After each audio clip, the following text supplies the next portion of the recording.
Assalamualaikum warahmatullahi wabarakatuh.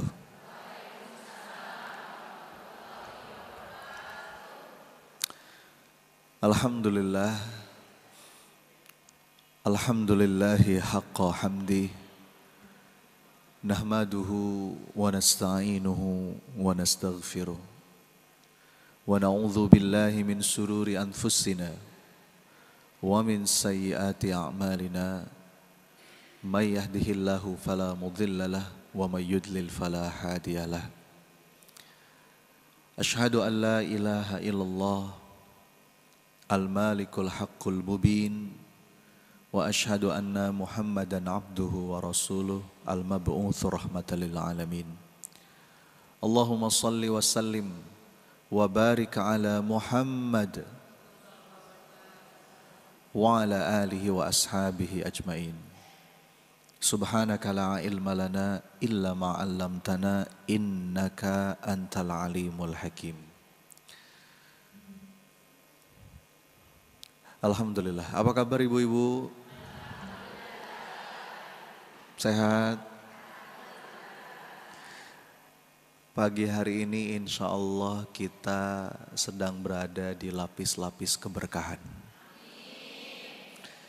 Berkah apa saja? Berkahnya majelis ilmu, berkahnya silaturahim, ya, berkahnya iktikaf di masjid, berkahnya hujan, betul ya? Tadi malam hujan deras ya Bu? Di sini juga deras sama? Saya di Bekasi soalnya, di Bekasi hujan deras. Tapi alhamdulillah tidak menyurutkan semangat ibu-ibu untuk datang ke majelis ilmu. Mudah-mudahan tiap langkah ibu-ibu dari rumah datang ke masjid, bapak-bapak juga ada ya sebelah kanan. Tiap langkahnya jadi penggugur dosa, Allah catat jadi amal soleh. Karena kaidahnya tuh gini Pak Bu, al-ajru ala qadri al-masyaqqah. Semakin berat suatu amalan, itu semakin besar ganjarannya di sisi Allah. Ya. Jadi datang ke majelis ilmu dalam keadaan cerah, ya, dibandingkan datang ke majelis ilmu dalam keadaan hujan, mendung, dingin, macet, enaknya berselimut, ya Bu ya. Itu kira-kira lebih gede mana ganjarannya? Yang kedua, karena al-ajru ala qadri al-masyaqqah. Pokoknya itu prinsip tuh Pak, makin berat kita melakukan suatu amalan, itu makin gede ganjarnya di sisi Allah. Jadi mudah-mudahan kita berdoa, tiap langkahnya Bapak Ibu hadir di sini, itu Allah lipat gandakan ganjaran balasannya. Yuk seperti biasa, supaya semakin berkah kita mulakan dengan saling mendoakan dulu. Mana tangan kanannya? Usap-usap yang di sebelah kanannya. Ya, ikuti kata-kata saya, saudaraku. Mudah-mudahan pagi hari ini Allah karuniakan ilmu yang bermanfaat. Kalau lagi sempit, Allah lapangkan. Kalau lagi sulit, Allah mudahkan. Kalau lagi sedih, Allah bahagiakan. Dunia akhirat. Amin ya rabbal alamin. Gantian tangan kiri sekarang, usap yang sebelah kirinya. Saudaraku, makasih ya sudah didoakan. Mudah-mudahan doanya kembali pada yang mendoakan. Berikan senyuman paling manis buat kanan kirinya, silakan.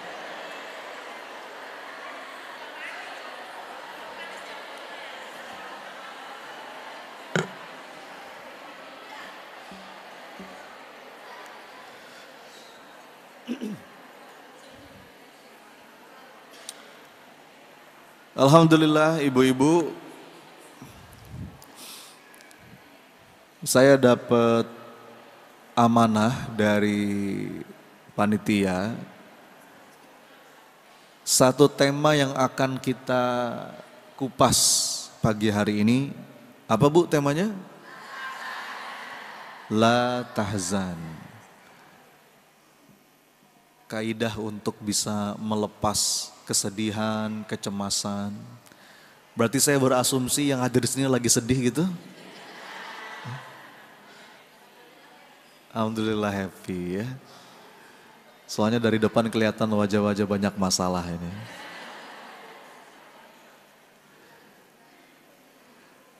Sebetulnya la tahzan innallaha ma'ana ini salah satu mantra penting dalam hidup yang kita dapat dari Quran surat At-Taubah ayat ke-40. Ya. Itu salah satu ayat yang betul-betul saya jadikan pegangan Bu dalam hidup. Quran surat At-Taubah ayat 40. Ibu-ibu tahu latar belakang cerita, latar belakang kisah dari ayat itu? Latar belakang kisahnya adalah ketika Rasulullah itu atas petunjuk dari Allah memutuskan untuk hijrah dari Makkah menuju Madinah bersama sahabat mulia Sayyidina Abu Bakar As-Siddiq. Tahu kisahnya ya?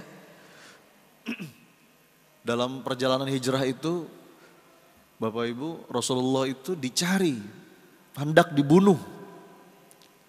Bahkan dibuat sayembara oleh para musyrikin Quraisy. Sayembaranya apa? Pokoknya cari Muhammad sampai dapat. Baik dalam keadaan hidup atau mati. Siapa yang bisa menemukan Muhammad, kata mereka, hadiahnya gak tanggung-tanggung Bu. Dalam beberapa riwayat disebutkan 100 ekor unta merah. Unta merah itu Bu, itu bisa dikatakan di zaman Nabi harta yang paling mahal. Mungkin kalau hari ini apa ya, kayak mobil yang paling mahal gitu Bu. Ya, Pajero mah masih murah. Ya pokoknya yang mahal lah gitu ya. Unta merah tuh unta yang paling mahal, yang paling bagus. Bayangin Bu, sayembara, temukan seseorang kalau dapat hadiahnya 100 Pajero misalkan. Siapa yang gak mau? Semua bergerak. Semua bergerak.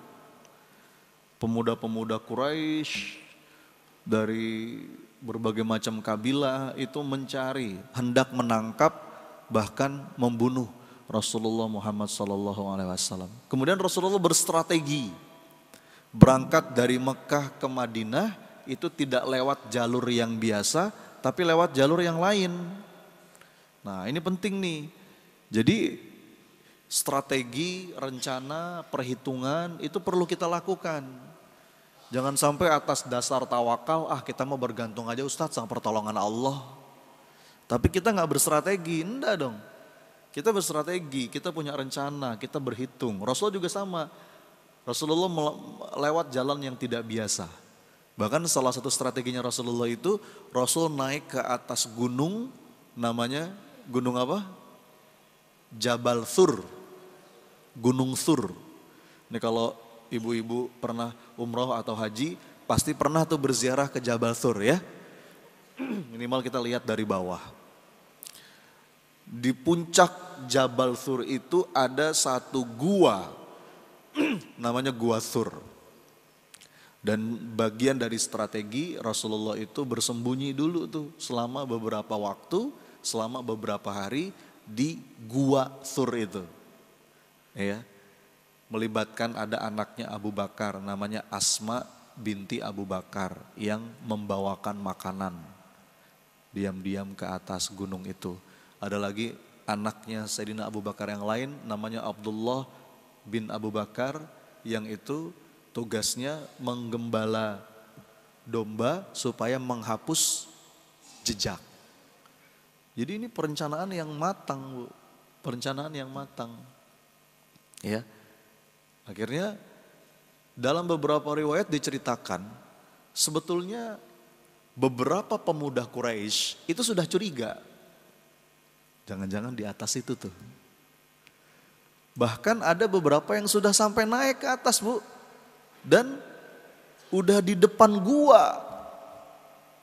Sudah di depan gua. Diceritakan oleh Sayyidina Abu Bakar dalam beberapa riwayat. Seandainya mereka nunduk dikit aja, itu ketahuan Bu. Betul nggak? Dan diceritakan pada saat itu Bu, Abu Bakar bergetar, cemas, takut, khawatir, meneteskan air mata. Mohon maaf ya Bu, Sayyidina Abu Bakar bukan orang yang pengecut. Dia mah nggak takut terjadi apa-apa pada dirinya. Tapi siapa yang dia takutkan? Rasulullah. Abu Bakar tuh yang dipikirin kekasihnya Rasulullah Muhammad SAW. Jadi nggak bisa dipungkiri, nggak bisa ditutupi. Abu Bakar kelihatan sekali panik, cemas, takut, sampai netes air mata dan melihat Sayyidina Abu Bakar yang seperti itu. Lalu Rasulullah berkata, perkataan Rasulullah ini Allah abadikan dalam Quran surat At-Taubah ayat ke-40 tadi. Apa kata Nabi? La tahzan, innallaha ma'ana. Jadi la tahzan itu bisa diartikan jangan takut, jangan sedih, jangan cemas gitu Bu. Karena Allah bersama kita. Aduh Bu, itu mantra kehidupan yang penting banget untuk kita pegang. Perasaan bersama Allah itu mestinya membuat kita tenang. Nih, sekarang saya mau ngasih contoh deh. Bu, di sini ada nggak sih Bu dulu yang pernah ngalamin punya rumah di kampung? Pernah nggak ngalamin punya rumah di kampung? Mungkin rumah nenek kita gitu ya. Ibu inget gak kalau rumah orang-orang zaman dulu tuh kamar mandi sama ruang utama terpisah? Bu ya, pernah ngalamin gak Bu? Dulu saya pernah ngalamin tuh Bu, waktu kecil. Ya, biasanya saya waktu itu Bu, namanya anak-anak ya, itu kalau malam-malam kebelet gitu Bu ya. Malam-malam mau pipis, mau buang air, itu karena jauh Bu, takut tuh. Betul gak? Belum lagi Bu kalau dari keluar rumah tuh mau ke kamar mandi ngelewatin kebon gitu Bu ya. Ada pohon apa tuh Bu? Ya, pohon nangka, pohon pisang. Aduh itu imajinasi udah kemana-mana tuh Bu ya. Takutnya ada apa. Nah coba saya mau nanya Bu. Sebagai seorang anak kalau misalkan malam-malam mau ke kamar mandi, mau ke belakang. Dalam keadaan seperti itu. Apa yang saya lakukan? Apa yang saya lakuin? Hah? Lari? Saya bangunin siapa? Mungkin saya bangunin ibu, mungkin saya bangunin nenek, ya enggak? Mah, atau nek, nin, temenin, kakak mau pipis. Ya enggak? Bangunlah tuh bibi kita, nenek kita atau ibu kita, ditemenin kita. Nah pertanyaan saya, begitu saya ditemenin, gimana rasanya? Tenang, betul gak Bu? Padahal suasananya ada yang berubah gak? Gak ada yang berubah. Gelapnya tetap gelap, ya enggak? Seremnya mungkin tetap serem, pohon-pohonnya masih ada. Tapi begitu saya merasa ditemani, beda gak Bu rasanya? Beda. Ya. Sama Bu, begitu pula dalam hidup. Saya nggak tahu, kita mungkin punya cerita masing-masing. Ada masanya kita lagi takut, lagi cemas, lagi ada ancaman, lagi ada persoalan, takut. Jadi memang ketakutan dan kesedihan itu saling kait-mengait Bu. Makanya la tahzan itu bisa diartikan jangan sedih, jangan takut, jangan cemas, itu saling kait-mengait. Orang kalau kecemasannya berlebihan itu berdampak pada kesedihan yang mendalam, betul gak Bu? Iya. Nah kalau kita dalam keadaan sedih, dalam keadaan takut, dalam keadaan cemas, ya. Kalau kita sadar bahwa Allah bersama kita, itu mestinya menenangkan. Menenangkan. Itu kalau bisa jadi mantra hidup tuh Bu, pasang di handphone, pasang la tahzan, innallaha ma'ana. Supaya kita diingetin terus, Allah tuh bersama kita. Bu, Allah mah gak pernah kemana-mana. Kita yang sering pergi ninggalin Allah. Allah mah selalu ada nungguin kita. Kita bikin dosa, ditungguin sama Allah taubat kita. Jadi itu diantara keindahan. Keindahan makna dari kalimat la tahzan innallaha ma'ana. Dan akhirnya fa'anzalallahu sakinatahu alaih. Ketika kalimat itu diucapkan oleh Nabi, kata Allah apa? Langsung Allah hujamkan sakinah, ketenangan. Ya, di hati Sayyidina Abu Bakar dan juga tentu saja Rasulullah Muhammad SAW. Jadi itu kita bahas dulu judulnya. La tahzan innallaha ma'ana, itu kita ambil dari Quran surat At-Taubah ayat 40. Nah, kenapa ini penting? Sekarang saya mau nanya Bu, ada gak sih di antara kita yang gak pernah sedih? Ada gak sih di antara kita yang gak pernah cemas? Gak mungkin. Jangankan kita Bu, Nabi aja pernah ngalamin sedih, betul?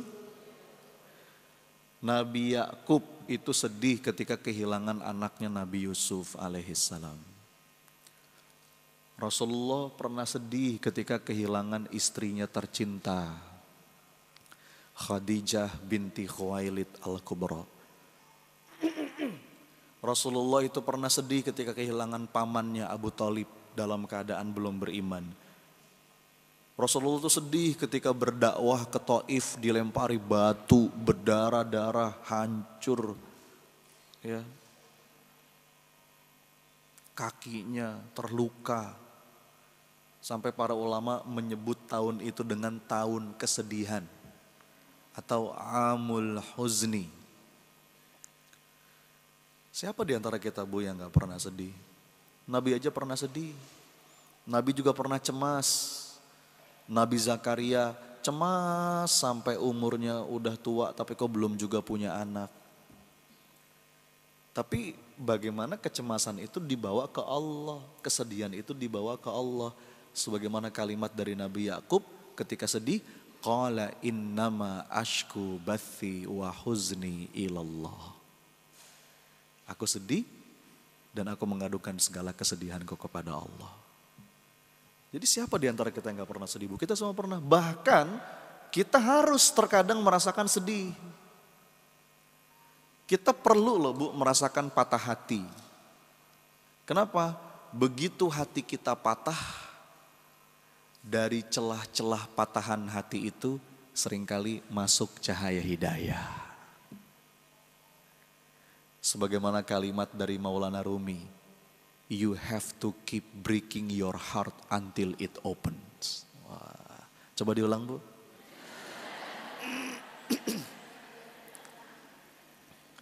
Apa artinya? Terkadang kita perlu merasakan hati yang patah supaya dia terbuka. Nih Bu, begitu hati kita patah, macam-macam tuh, patahannya karena kecewa, patahannya karena kesedihan, pokoknya patah hati lah. Begitu hati kita patah, seringkali dari celah-celah patahan hati kita itu masuk cahaya hidayah. Kalau belum patah, belum kebuka tuh. Makanya ada nasihat yang bilang di antara orang yang paling sulit dinasehati itu orang sedang jatuh cinta. Ya gak Bu? Susah tuh. Yang kedua pendukung capres dan cawapres. Ya. Susah dinasihati. Orang kalau sudah jatuh cinta Bu, apalagi udah fanatik banget.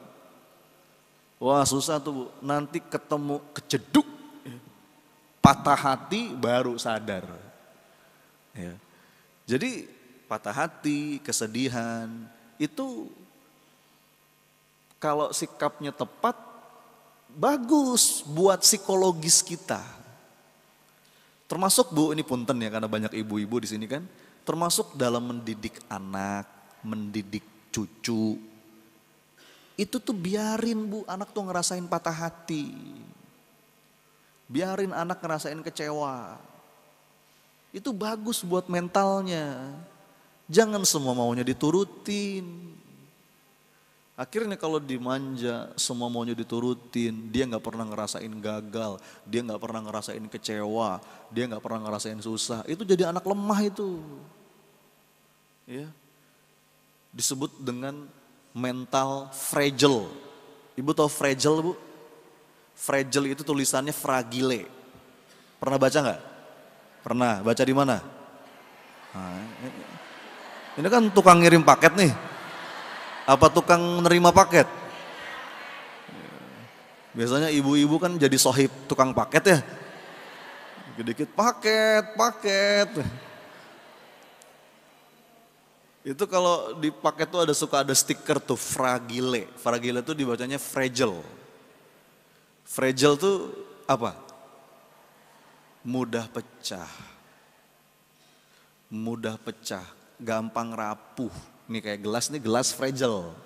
Ini gelas nih fragile. Nah banyak mental anak-anak sekarang itu yang fragile.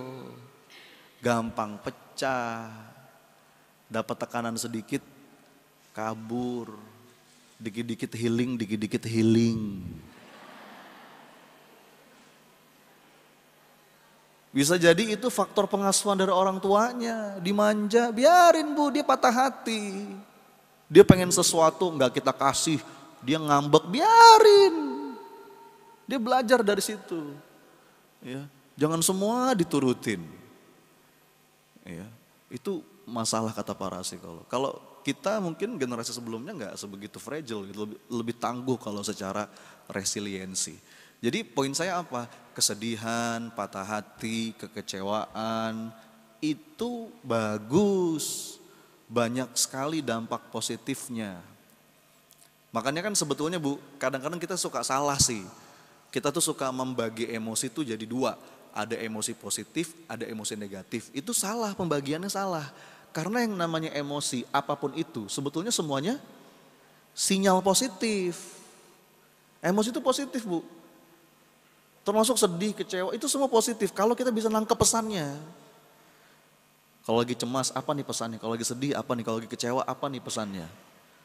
Paling kalau kita mau bagi dua, ada emosi yang bikin kita nyaman, ada emosi yang bikin kita nggak nyaman. Tapi dua-duanya positif. Kalau sikap kita tepat. Jadi kalau membagi emosi bukan negatif positif Bu, tapi nyaman dan nggak nyaman. Semua ini perlu kita sikapi dengan tepat. Tadi tuh kesedihan. Itu kalau kita bisa baca pesannya, kekecewaan misalkan. Iya ya, saya tuh kecewa kenapa? Karena jangan-jangan saya terlalu berharap sama manusia. Udahlah, saya kapok berharap sama manusia. Saya berharap sama Allah aja.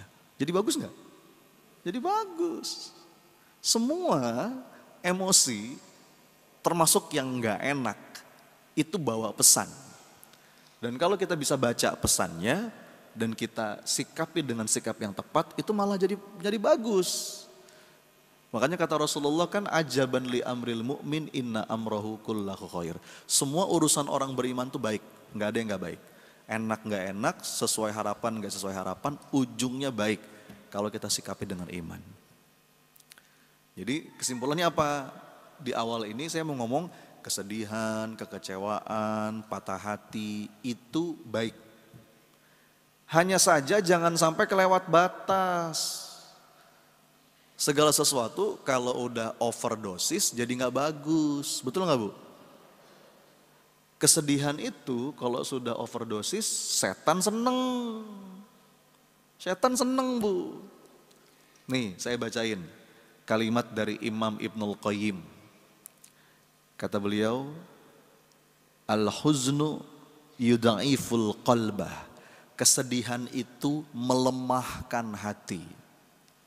Wa yuhinul azma, melemaskan tekad kebaikan.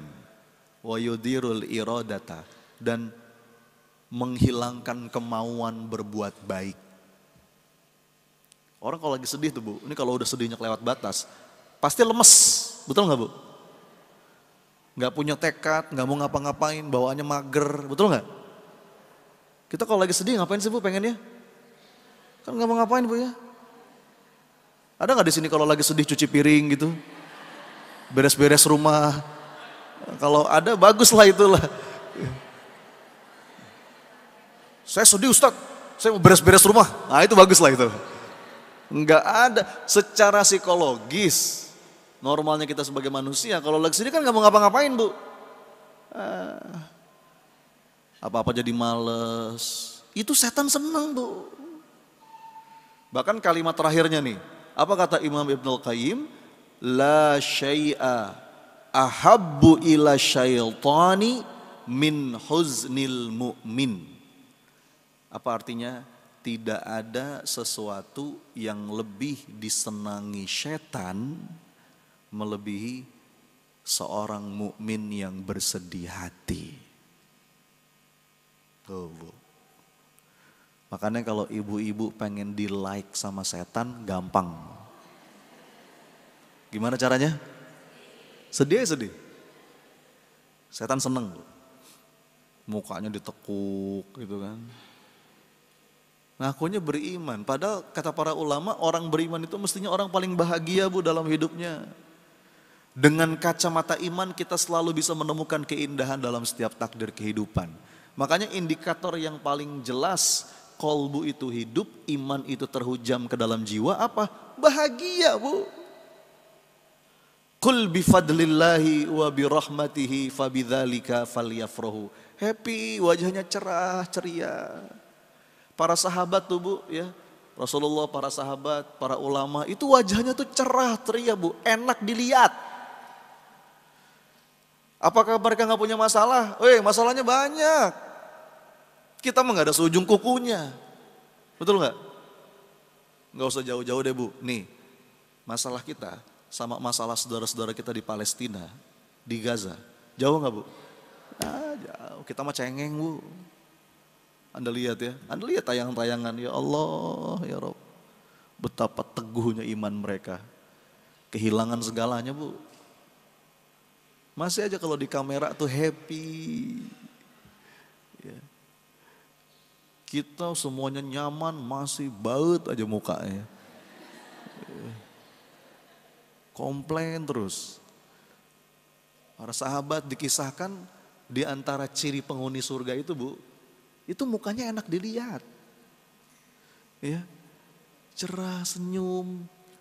Kenapa? Apakah mereka gak punya masalah? Punya, tapi mereka sudah menumpahkan air matanya di atas sajadah di malam hari kepada Allah. Habis sudah. Maka ketika siang hari ketemu dengan manusia yang lain dengan wajah yang cerah ceria. Gitu. Coba lihat kanan kiri sambil senyum silakan. Ayo.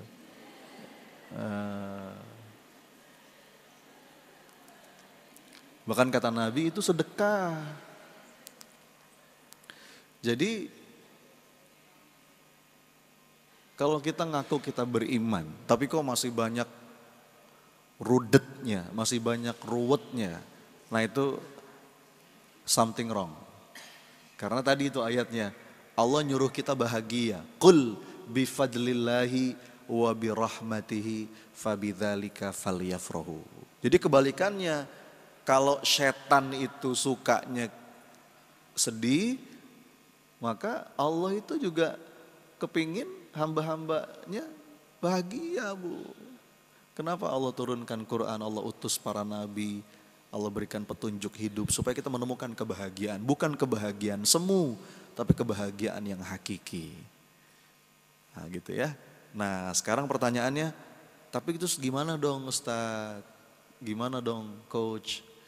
Namanya hidup kan kita pasti gak bisa menghindar dari ya kadang-kadang ngerasa sedih. Kadang-kadang ngerasa berat, kadang-kadang ngerasa cemas. Nah, pagi ini saya akan sampaikan ada beberapa kaidah, ada beberapa rumus yang mudah-mudahan rumus ini, jurus ini bisa kita pakai untuk melepas segala kesedihan, segala kecemasan. Mau tahu nggak? Jadi penting nggak nih? Penting gak nih materi kita pagi ini bu? Bener, ini insya Allah nanti pulang dari sini Bapak Ibu ya bawa jurus ini. Jurus untuk melepas kesedihan. Jurus untuk melepas kecemasan. Apapun lah. Pokoknya segala emosi yang membuat batin kita nggak nyaman, itu diantara jurus pentingnya untuk ngelola suasana batin agar dada kita lapang, agar kita tenang, agar kita nggak tenggelam dalam emosi yang nggak nyaman itu, ini jurusnya. Karena gini Bu, ada beberapa kesalahan orang ketika mengelola emosi, terutama emosi-emosi yang nggak nyaman ya. Apapun lah, Anda boleh sebut, sedih, marah, kecewa. Paling tidak ada 3 kesalahan. 3 kesalahan itu, yang pertama, ditekan, dipendem, ya, repressing. Jadi dia sebetulnya nggak baik-baik saja, tapi dia pura-pura baik-baik saja. Kamu kenapa? Enggak, aku nggak apa-apa. Kenapa? Enggak, aku nggak apa-apa kok. Dia berusaha menekan itu. Itu bahaya loh Bu. Itu nggak sehat secara mental. Itu bisa jadi bom waktu. Jadi Anda tuh nggak mau deal sama emosi itu. Diteken-teken gitu. Itu suatu hari kalau terpantik dikit aja bisa meledak gitu. Itu bakal mengubah karakter kita. Akhirnya kita jadi manusia yang gampang marah, senggol, bacok, ya, temperamen, bahkan untuk hal-hal yang kecil. Itu kesalahan pertama, ditekan-tekan, ya, dipendem. Itu bahkan bisa jadi bom waktu itu. Atau yang kedua, dilampiaskan tapi dengan cara yang tidak jernih. Ya. Jadi lega sih, tapi ngerusak, destruktif, nyakitin orang. Ya, ngamuk-ngamuk, lempar piring, apalagi? Teriak-teriak. Enggak begitu. Ya, ngebut-ngebut. Ya. Di jalan. Itu juga enggak tepat. Itu enggak tepat. Ada lagi kesalahan yang ketiga. Tadi yang pertama apa kesalahannya? Ditekan. Yang kedua, dilampiaskan tapi dengan cara yang tidak baik. Atau yang ketiga, melarikan diri, diabaikan. Jadi kabur, escape, gitu. Dia cari pelarian. Jadi nggak diselesaikan itu. Dia nggak mau duduk sama emosi itu. Kenapa? Kalau duduk mungkin sakit. Padahal kalau kita mau duduk bentar aja, kita cenderung bisa berdamai kok. Tapi dia nggak mau, dia lari. Ibu-ibu kan juara lomba 1 lari ya. Lari apa? Lari dari kenyataan. Lari, escape, jalan kemana. Ya, atas nama healing, pergi kemana. Bahkan naudzubillah ya, ada yang pelariannya ke obat-obatan, minum-minuman keras. Itu nggak menyelesaikan itu. Itu 3 kesalahan dalam mengelola emosi. Apapun judul emosinya. Sedihkah, kecewakah, marahkah. Nah terus yang benar gimana dong Ustaz? Nah ini mau kita bahas nih. Ini mau kita bahas. Nah, rumusnya itu Bu, insya Allah Bu. Ini sederhana. Tapi powerful. Beneran. Sederhana sekali Bu. Tapi ini jadikan pegangan. Jadikan ini jurus yang terus Anda latih. Jadi walaupun kita tahu jurusnya Bu, kalau nggak pernah kita latih, nggak bisa. Ibu udah tahu jurusnya nih, dilatih habis ini. Makanya kalau kata Bruce Lee, Ibu kenal Bruce Lee? Kenal di mana Bu? Kalau kata Bruce Lee, dia ngomong gini, saya tidak takut dengan orang yang punya 1000 jurus. Nggak takut saya. Tapi saya takut dengan orang yang punya 1 jurus diulangnya 1000 kali. Percuma orang punya 1000 jurus, tapi nggak pernah dilatih. Lebih takut orang itu punya 1 jurus, tapi dilatih ribuan kali. Mungkin jurusnya cuma mukul. Tapi karena dilatih terus sekali pukul Bu, mematikan itu. Ibu-ibu nih sering alhamdulillah datang ke majelis taklim, belajar. Kan dapat banyak jurus tuh. Dipakai. Jangan cuman ditulis. Kan saya pernah bilang ya, itu proses belajar itu bukan cuma datang dengerin. Kalau itu namanya jiping. Apa jiping? Ngaji kuping. Terus pulang dari pengajian langsung berasa soleh. Mana ada kayak gitu. Yang ada malah nambah hisap Bu. Kamu ngaji setiap pekan gak ada yang berubah dari akhlakmu. Itu malah nambah hisap. Bagaimana setiap kali kita datang ke majelis ilmu, pulang kita komitmen. Ini pengen saya amalkan ya Allah. Pengen saya latih gitu kan. Ngaji tentang sabar. Begitu pulang, apa otomatis jadi sabar? Mana bisa. Ya. Perlu dilatih. Nah Allah lihat tuh. Begitu pula yang mau kita bahas. Ini ada jurus insya Allah kalau ibu-ibu pakai jurus ini, terutama dalam keadaan batin gak nyaman, apapun, sedih, kecewa, ya, patah hati, takut.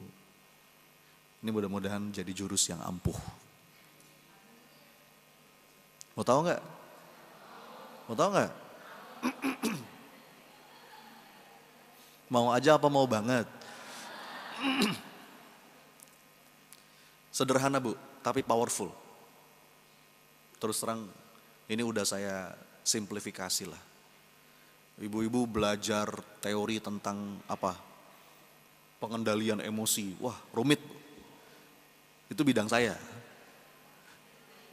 Itu bidang saya. Iya. Ibu belajar tentang emotional intelligence. Iya. Tentang EQ, tentang emotional mastery. Teorinya banyak, tapi saya akan sederhanakan untuk ibu-ibu. Mau nggak? Bener nih. Jadi jangan gini loh. Kadang-kadang kita tuh suka kalau dapat ilmu, terus ngomongnya gini, gitu doang. Bu, kadang-kadang gitu doang itu hasil ngedalemin kerumitan. Bisa dipahami nggak? Iya. Jadi justru kata pepatah dalam bahasa Inggris, simplicity is the ultimate sophistication. Coba diulang Bu.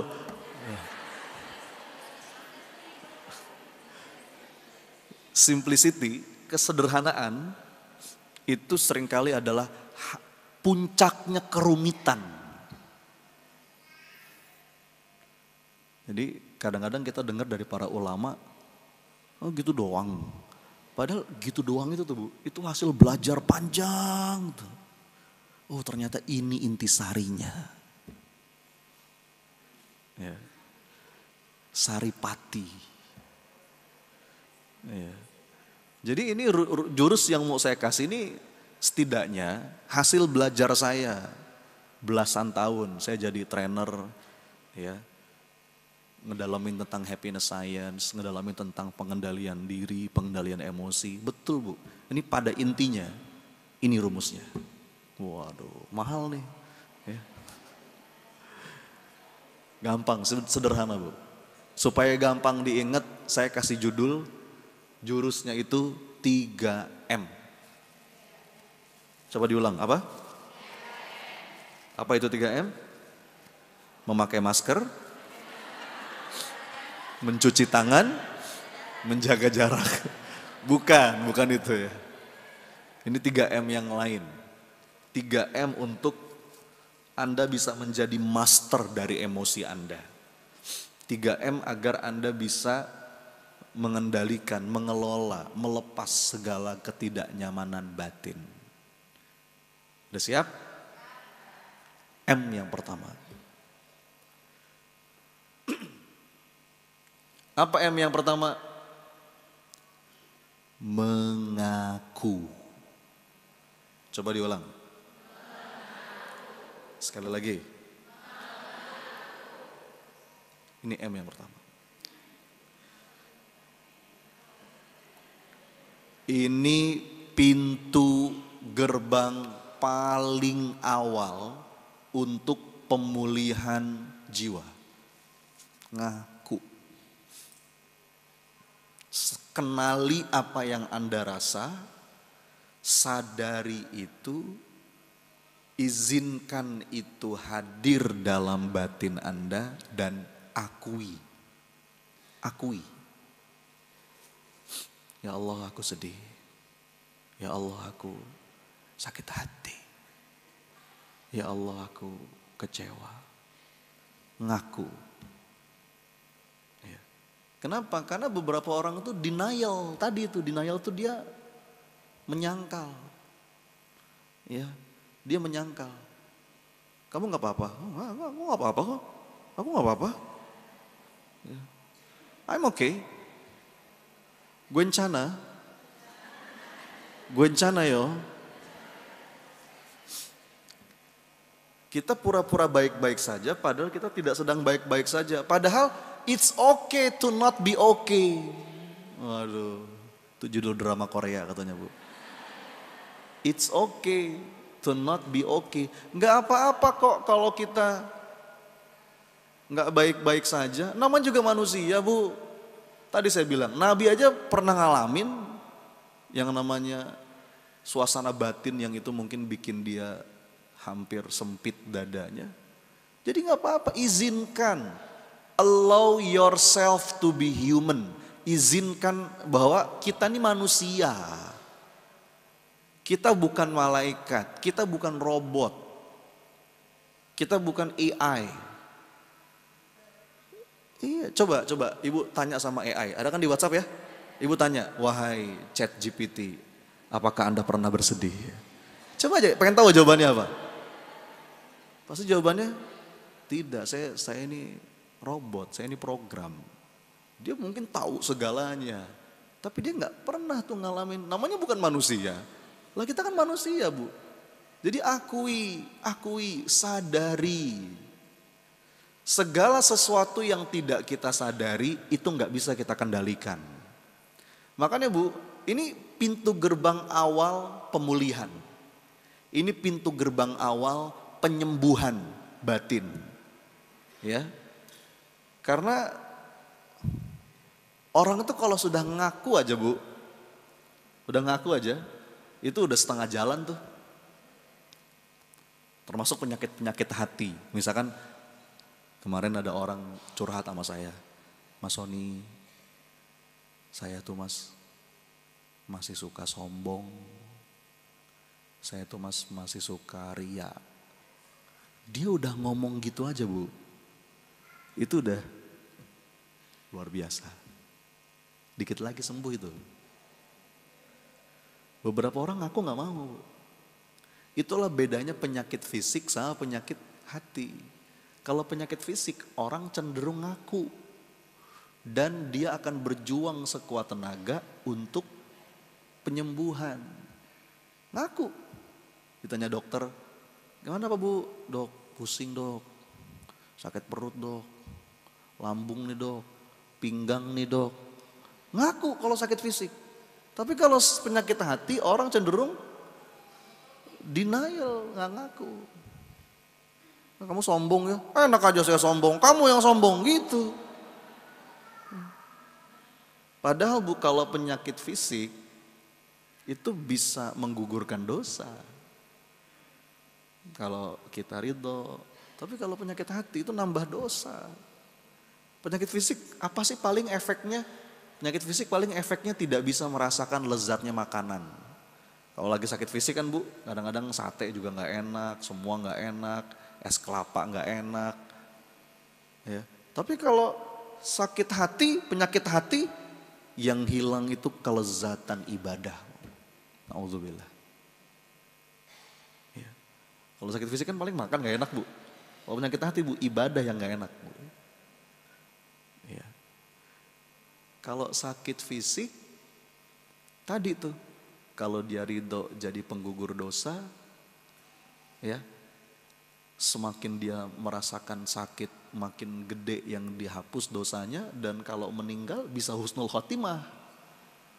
Tapi kalau penyakit hati, udah mah nggak nyaman, nambah-nambah dosa terus, dan meninggalnya berpotensi su'ul khotimah, na'udzubillah. Jadi yang pertama, mengaku. Coba diulang, apa? Nah, M yang pertama ini dibagi 3 lagi. Ini masih M yang pertama nih Bu. M yang pertama dibagi 3 lagi. Mengaku apa saja. Nih ya, jurus untuk melepas segala ketidaknyamanan batin. Mengaku yang pertama itu mengakui segala rasa. Tadi tuh, pokoknya apapun yang dirasa, Anda kenali itu Anda akui. Jangan disangkal. Oh saya sedih, saya kesel. Kalau perlu tulis Bu. Ya. Karena tulis itu membantu kita mengurai pikiran yang kusut. Ya. Sedih. Kita nih udah mulai jarang nih. Padahal itu terapi loh Bu. Nulis itu terapi. Nulisnya buat sendiri, bukan nulis di sosial media. Hatiku hancur, ngapain? Itu mah caper, itu mah. Nulis buat sendiri. Itu namanya writing therapy, journaling. Pokoknya segala yang kita rasa, tulis aja dulu. Ya Allah, walaupun kita belum tahu solusinya apa. Itu mengurai, karena kita tuh batin kita nggak nyaman karena ada yang kusut dalam pikiran. Begitu kita nulis, kita mulai mengurai itu. Jadi mengaku yang pertama itu mengakui segala yang kita rasa. Aku aja dulu. Nah sekarang mengaku yang kedua, ngaku apa? Ngaku apa Bu? Ngaku apa ayo? Kan saya udah duga. Kalau saya bilang ngaku apa lagi Bu? Pasti jawabnya ngaku dosa, ngaku salah. Itu betul, tapi itu nomor 3. Ada yang perlu diakui sebelum kita ngaku dosa dan ngaku salah. Apa coba? Hah? Itu kan udah tadi. Kuncinya ada di doa Sayyidul Istighfar. Lihat Bu, sebelum kita ngaku dosa, kita ngaku apa dulu? Saya ingetin. Abu ulaka bini'matika alayya wa abu ubi dzambi. Lihat Bu urutannya Bu. Ya. Ibu hafal kan Sayyidul Istighfar? Dihafalin ya Bu. Sayang kalau nggak hafal. Beneran. Itu doa indah banget Bu. Dan kalau bisa kita baca setiap pagi, setiap petang. Bahkan kata Nabi, kalau kita baca Sayyidul Istighfar pagi, sorenya kita meninggal, surga baginya. Kalau kita baca Sayyidul Istighfar sore, paginya meninggal, surga baginya. Jangan sampai lewat Bu. Minimal tuh ba'da subuh, ba'da asar. Ayo coba baca sama-sama yuk. Bismillahirrahmanirrahim. Yuk, sama-sama. Allahumma anta rabbi la ilaha illa anta khalaqtani wa ana abduka wa ana ala ahdika wa wa'dika mastata'tu a'udzu bika min syarri ma sana'tu. Tahan. Itu kalimat pertamanya tuh tadi tuh mengakui kehambaan kita dulu. Ya enggak? Aku nih hambamu ya Allah. Engkau Robku ya Allah. Itu ngakui kehambaan dulu tuh. Segala kelemahan kita, segala rasa. Nah baru setelah itu Abu ulaka bini'matika alayya. Terus wa abu ubi dzambi. Lihat tuh. Lihat urutannya. Ngaku apa dulu? Ngaku nikmat dulu. Abu ulaka bini'matika alayya. Abis ngaku nikmat baru ngaku dosa. Wa abu'u bidzambi. Lihat Bu, ini penting loh Bu. Ini penting. Anda bayangkan ya, bahkan ini dalam doa Sayyidul Istighfar, penghulunya istighfar. Rasulullah ngajarin kita mengakui nikmat dulu. Jadi bukan cuma ingat dosa bagus, tapi beriringan dengan ingat nikmat. Jadi dalam keadaan sedih sekalipun Ibu, coba deh, ini kita baru M yang pertama loh. M yang pertama aja udah powerful banget ini Bu. Ngaku nikmat. Karena dalam keadaan sesulit apapun, dalam keadaan sesedih apapun, ada begitu banyak Bunda nikmat yang Allah kasih dalam hidup. Betul nggak? Open your eyes. Open your heart. Ini udah sering kita denger lah. Anda udah hafal ayatnya. Fa inna ma'al usri yusra. Terus itu Quran surat Al-Insyirah ayat 5, ayat 6. Bu, itu kayaknya pengulangan ya. Coba dibaca lagi. Fa inna ma'al usri yusra. Coba. Kayak pengulangan enggak? Kalau kita orang awam ngebaca ayat itu kayak pengulangan. Betul ya Bu? Oke, gak apa-apa lah. Kalaupun cuma itu yang kita tangkep, itu aja udah kabar bahagia Bu. Kenapa? Karena kalau yang namanya pengulangan itu berarti penegasan. Kalau misalkan saya bilang, Bu, insya Allah saya datang ke Cibubur. Bu, insya Allah saya datang ke Cibubur. 2 kali saya ngomong, itu artinya saya menegaskan. Oh, itu Allah yang negesin Bu. Fa inna ma'al usri yusra. Diulang lagi, inna ma'al usri. Nah ternyata kata para ulama, sebentar, itu bukan pengulangan. Kenapa bukan pengulangan? Karena ketika menyebutkan kesulitan, ada alnya. Ada alif lamnya Bu. Fa inna ma'al usri. Al-usri. Ketika kesulitan ada alnya. Kalau ada alnya Bu dalam kaidah bahasa Arab itu berarti ma'rifah. Sesuatu yang definitif. Yang bisa kita tunjuk nih.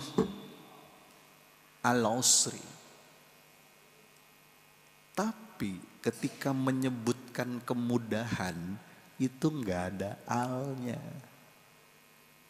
Yusro saja. Bukan al-yusro. Coba diulang. Fa inna ma'al usri yusra. Lagi. Inna ma'al yusra.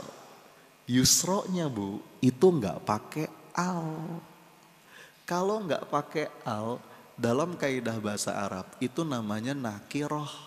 Sesuatu yang indefinitif, yang kemungkinannya lebih banyak. Kenapa dikatakan itu bukan pengulangan? Kesulitannya sama Bu. Itu kan Quran surat Al-Insyirah ayat 5 ayat 6. Nah, al-usri karena ada alnya, kesulitan di ayat yang kelima dan kesulitan di ayat yang keenam sama. Barangnya itu sama. Karena ada alnya. Tapi yusro kemudahan di ayat yang kelima dan yusro kemudahan di ayat yang keenam tidak sama. Indah banget Bu. Jadi ini gak pakai insya Allah Bu. Saya bersumpah demi Allah. Dan ini minimal. 1 kesulitan itu bareng dengan 2 kemudahan. Minimal. Ya. Jadi kalau Anda ngerasa, Ustaz, kesulitan saya banyak Ustaz. A, B, C, D, E. Anda punya 50 kesulitan. Bu, kalau Anda punya 50 kesulitan, saya bersumpah demi Allah. Berarti bareng dengan itu minimal ada berapa kemudahan? 100. 100 itu minimal. Demi Allah, ini gak pakai insya Allah. Masalahnya mata kita yang ketutup. Makanya saya bilang tadi, open your eyes. Open your heart. Ketika Allah menutup satu pintu, di saat yang bersamaan Allah buka lagi dua pintu yang lain. Tapi terkadang kita terlalu lama menatap pintu yang tertutup itu. Ya Allah, kenapa pintunya Engkau tutup? Buka, nangis di depan pintu yang ketutup itu. Itu lihat. Di situ Allah buka. Dan itu ma'a, bukan ba'da. Fa'inna ma'al, bersama. Kesulitan, ada kemudahan. Bareng, Bu. Oke, mungkin di sini masalah kita belum beres, utang kita belum lunas, ada masalah sakit kita belum sembuh. Oke, tapi lihat, bareng dengan itu ya Allah, anak-anak ngafal Quran. Allah kasih rezeki yang lain. Makanya kaidah penting dalam melepas kesedihan itu mengaku. Setelah kita mengakui rasa, mengakui kelemahan, mengakui kehambaan, berikutnya mengakui nikmat. Baru sampai situ aja, Bu.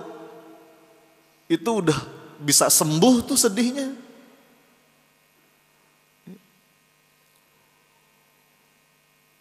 Ya Allah, alhamdulillah. Ya Allah, alhamdulillah. Ya. Temukan itu. Kadang-kadang gak kelihatan karena ketutup. Bentar nih, saya mau nanya nih, Bu. Bu, saya punya tisu, Bu. Kelihatan gak? Kelihatan ya? Ini kebayang lah ya jumlahnya ada berapa. Kelihatan ya? Nah, misalkan ini, saya iseng, Bu, iseng. Isengnya gimana? Saya mau membalut tembok-tembok di masjid ini pakai tisu. Iseng aja. Pengen nutup semua pakai tisu. Kaca-kacanya saya tutup. Jadi saya ambil satu, saya tempel. Oke? Ambil lagi satu, tempel di atasnya. Ambil lagi satu, tempel di sampingnya. Terus kayak gitu. Oke ya? Nah, pertanyaan saya, tolong jawab. Bisa nggak beberapa lembar tisu yang cuman segini nih, itu menutup seluruh masjid ini? Bisa nggak? Jawab, bisa nggak? Jawab yang tegas, bisa nggak? Jawabannya bisa. Bukan. Gimana caranya? Ketika beberapa lembar tisu ini menutup mata Anda.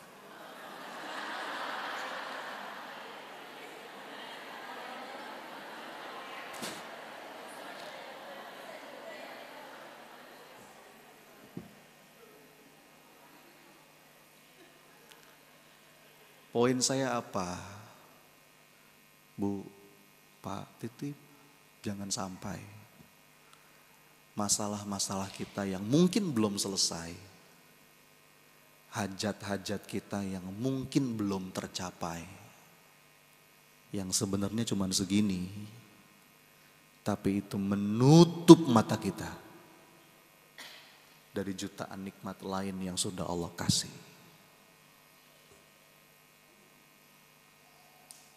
Hidup saya susah, Ustaz. Nggak ada nikmat Allah. Begini nih, Anda taruh di sini nih. Makanya, Bu, lawannya syukur itu apa? Kufur. Kufur itu masih satu padanan kata dengan kafir. Jadi kufur, kafir, itu kan bahasa Arab. Itu kalau kita turunkan, diserap dalam bahasa Inggris jadi kafir. Kafir itu apa? Nutup. Orang yang kufur itu orang yang nutup, tertutup. Orang kafir itu orang yang tertutup. Ya.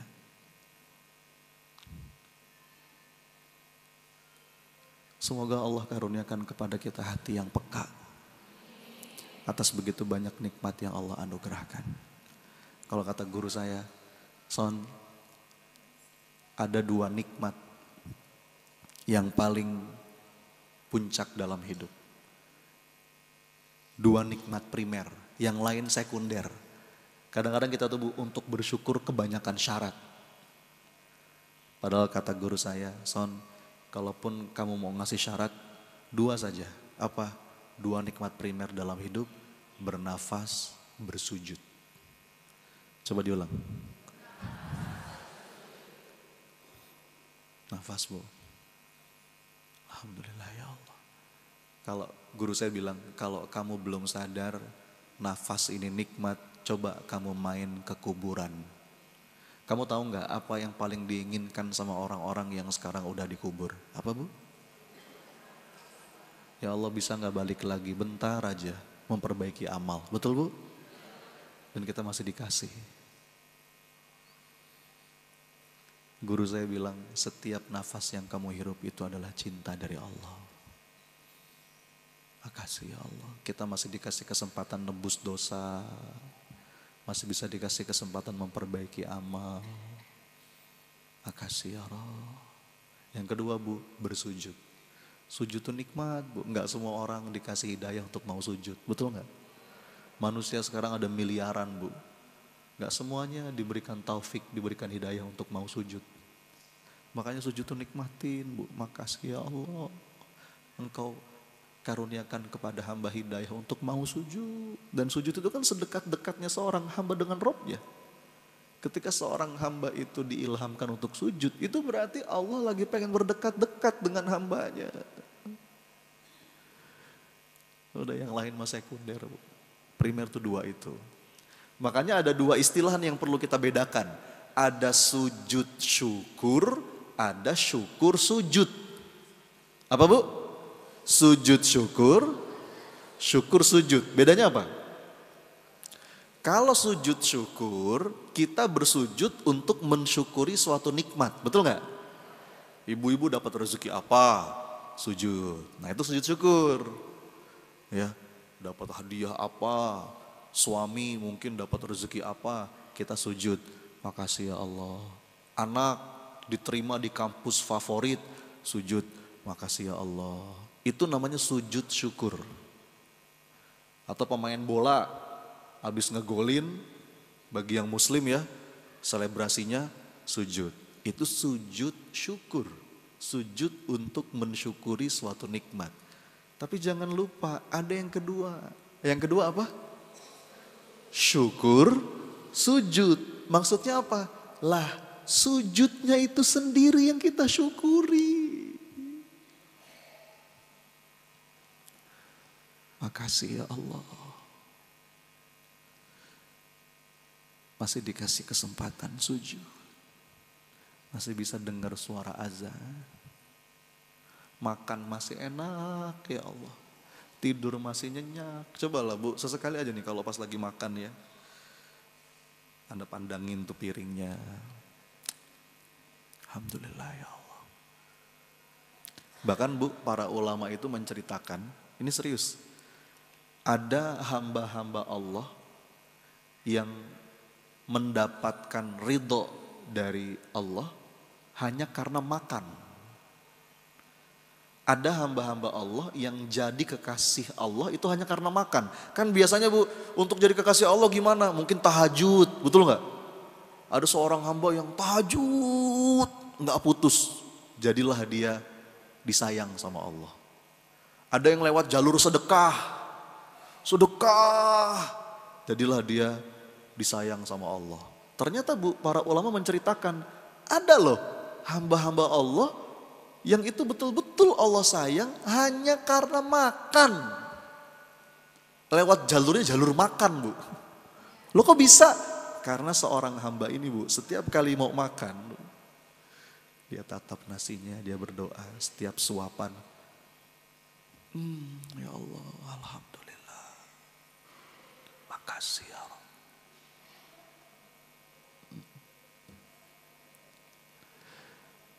Makanya Allah itu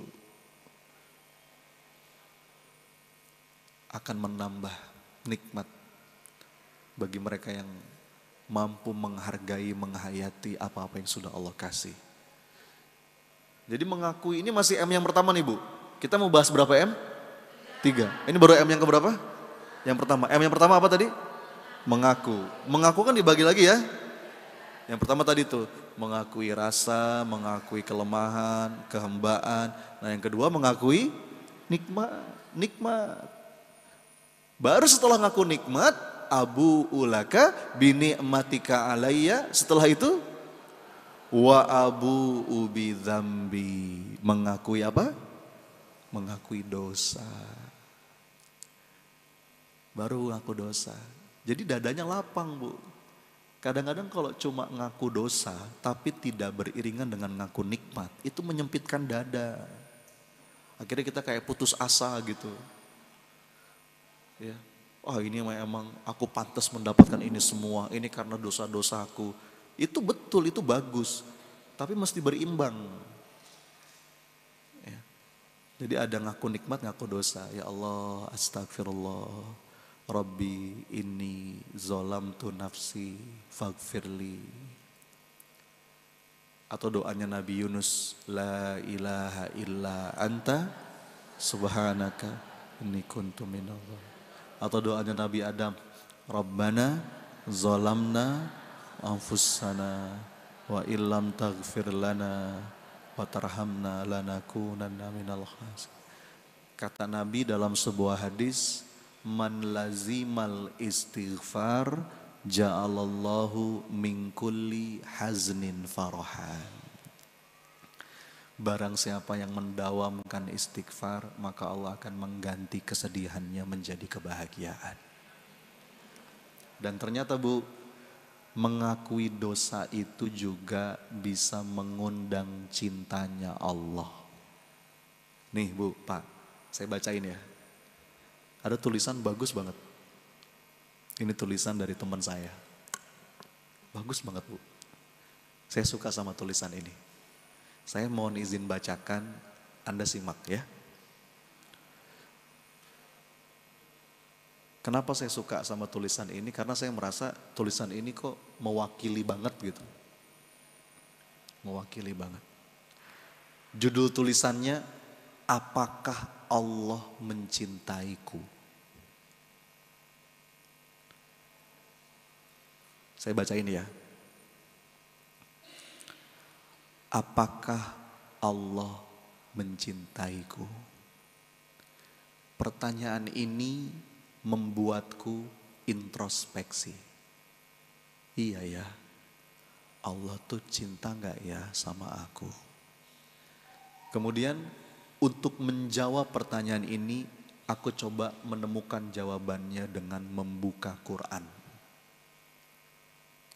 Ketika aku buka Quran, ternyata aku mendapati sebuah ayat yang bunyinya, wallahu yuhibbus sabirin.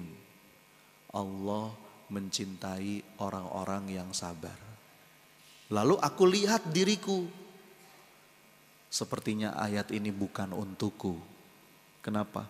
Karena aku masih jauh dari sabar. Ini kayaknya bukan untukku. Aku coba cari lagi ayat yang lain. Aku buka lagi lembaran-lembaran dalam Quran. Kemudian aku menemukan sebuah ayat, ternyata Allah itu mencintai orang-orang yang berjihad.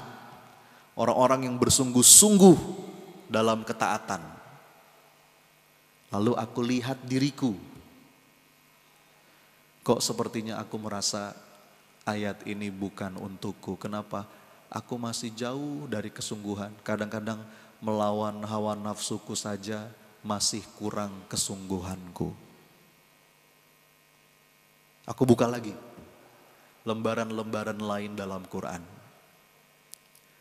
Dan aku menemukan sebuah ayat, wallahu yuhibbul muhsinin. Allah mencintai orang-orang yang berbuat ihsan, berbuat baik dengan tulus. Aku lihat diriku, kayaknya aku masih jauh deh dari derajat ihsan. Aku rasa ayat ini bukan untukku. Hatiku pun gundah. Kok sepertinya tidak ada tanda-tanda pada diriku bahwa Allah mencintaiku. Tapi aku coba terus membuka lembaran-lembaran lain dalam Quran. Ternyata aku mendapati sebuah ayat yang bunyinya Innallaha yuhibbut tawabin wa yuhibbul mutatahhirin. Allah mencintai orang-orang yang suka bertobat, mengakui dosanya, dan membersihkan dirinya. Lalu aku segera merenung, mungkin ayat ini untukku dan untuk orang-orang yang sepertiku. Maka segeralah lisanku berucap, Astagfirullah wa atubu ilaih. Rabbi inni zolamtu nafsi faghfirli. Ini indah banget, Bu. Jadi kaidah yang pertama, Bu, untuk bisa melepas kesedihan, kecemasan, kegalauan, itu adalah mengaku. Coba diulang. Apa saja yang perlu diakui? Satu, mengakui segala rasa, kelemahan, kehambaan. Yang kedua, mengakui nikmat. Karena dalam keadaan seberat apapun, dalam keadaan segelap apapun, saya bersumpah Bunda demi Allah, bersamaan dengan itu Allah kasih banyak kemudahan. Betul? Tapi itu gak kelihatan seringkali. Kenapa? Karena mata kita tertutup. Temukan itu. Temukan dua kemudahan dalam satu nikmat. Dalam satu kesulitan. Kalau kata Abdullah bin Mas'ud, dia ngomong gini, seandainya kesulitan itu masuk ke dalam sebuah batu, maka kemudahan akan ikut mengejarnya masuk juga ke batu itu. Kemanapun kesulitan itu pergi, dikejar, Bu. Sekalipun kesulitan itu masuk ke dalam sebuah batu, masuk kemanapun dia pergi, kemudahan akan ikut ngejar. Bareng. Itu diantara pemaknaan fa inna ma'al usri yusra. Inna ma'al usri yusra. Dan mengakui dosa. Astagfirullah. Astagfirullah. Astagfirullah. Rasulullah itu enggak kurang 70 kali dalam sehari. Astagfirullah. Astagfirullah. Itu M yang pertama. Jurus pertama untuk melepas segala kesedihan, apapun perasaan yang membuat kita gak nyaman. Masuk ke M yang kedua sekarang. Apa M yang kedua? Kalau yang pertama apa tadi? Mengaku. M yang kedua itu mengadu. Coba diulang, Bu. Apa? Mengadu. Dan kita semua sudah paham sebaik-baik tempat mengadu itu adalah Allah. Boleh gak sih Ustadz ngadu sama manusia? Boleh. Selama orangnya tepat. Ya. Orang yang berilmu, orang yang bisa ngasih solusi, mungkin orang yang kita tuakan, orang yang bijak, bukan mengadu atau curhat kepada sembarang orang. Apalagi curhat di sosmed. Rugi, Bu, curhat di sosmed. Kenapa? Karena menurut penelitian, Anda tahu nggak? Kalau kita curhat di sosmed, 80% teman kita di sosmed itu nggak peduli. Yang 20% gimana? Itu malah nyukurin. Syukurin. Ya. Boleh curhat sama orang yang mungkin dalam rangka butuh diberikan pencerahan. Tapi kita perlu sadar pondasi yang paling penting itu adalah mengadukan segala sesuatu kepada Allah. Dialah As-Sami'ul Alim. Zat yang selalu mau dengerin kita dan yang paling ngertiin kita. Bu, kalau Anda curhat sama orang, belum tentu orang mau dengerin. Betul nggak? Anda curhat sama saya, belum tentu saya mau dengerin.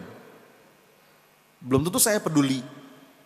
Belum tentu saya bisa berempati dengan apa yang Anda rasa. Tapi Bu, kalau Anda curhat sama As-Sami Al-Alim, zat yang selalu mau dengerin kita dan yang paling mengetahui segala isi hati kita, itu lepas. Makanya kata para ulama, berdoa kepada Allah adalah penyembuh bagi jiwa yang hampa, pikiran yang bimbang, dan hati yang terluka. Dalam urusan sekecil apapun Bu, kata Rasulullah dalam sebuah hadis, bahkan untuk urusan sandal yang putus saja, bilang ke Allah. Coba saya mau nanya, jujur, Bu, jujur, Anda pernah nggak sandal putus, terus angkat tangan, ya Allah sandalku putus. Ayo, Anda bayangkan Bu, Rasulullah itu bersabda, bahkan untuk urusan sandal yang putus saja, bilang ke Allah. Apalagi untuk urusan yang lebih besar. Beneran Bu, bahkan dalam beberapa keterangan kata para ulama, untuk urusan garam di dapur, bilang. Untuk urusan gas yang habis, sebelum ngantri, doa dulu. Ya.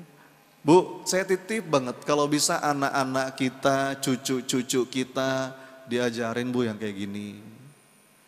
Kemarin anak saya yang paling bungsu tuh tiba-tiba minta martabak. Umi, baby mau martabak. Kata uminya, nak udah bilang belum sama Allah? Ngomong dulu nak sama Allah. Yang ngasih rezeki Abi sama Umi itu Allah. Kalau Allah gak ngasih rezeki, Abi gak bisa beliin kamu martabak. Oh gitu ya Mi, iya nak. Angkat tangan dia. Ya Allah, baby mau martabak, amin. Baru saya pesan GoFood. Itu kita ngajarin logika tauhid sama anak. Termasuk ibu-ibu kalau mau apa-apa bilang Bu sama Allah. Boleh di sebelah kupingnya suami gak apa-apa. Katanya itu mempercepat ijabah. Ya Allah, dikit-dikit ya Allah. Allah tuh seneng Bu. Makin banyak kita minta, Allah tuh seneng. Makin banyak kita datang, Allah seneng. Itulah bedanya khalik sama makhluk. Kalau makhluk Bu, makin banyak didatengin, makin gimana? Makin sebel. Nih contoh ya. Ibu punya pohon mangga di rumah. Lagi berbuah nih. Saya tetangga Anda. Hari pertama saya datang. Bu, boleh minta mangganya? Jawab. Oh masih senyum.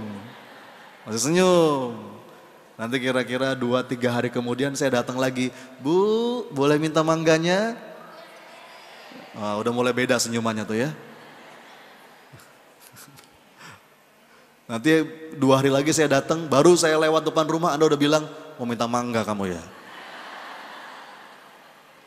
Itulah makhluk. Makhluk itu Bu, makin sering didatengin, makin sebel. Tapi kalau Allah Bu,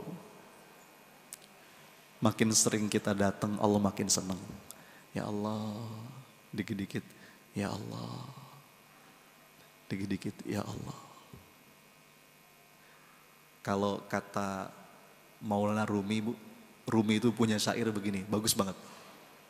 Aku hadir, tapi engkau tidak datang. Itu dalam banget Bu. Allah itu nungguin kita Bu setiap saat. Sepertiga malam terakhir Allah nungguin kita. Kita tidur. Setiap waktu sholat Allah nungguin kita. Kadang kita telat datangnya. Bahkan setiap saat mengadu. Ya Allah. Ya. Kalau mau menumpahkan segala rasa.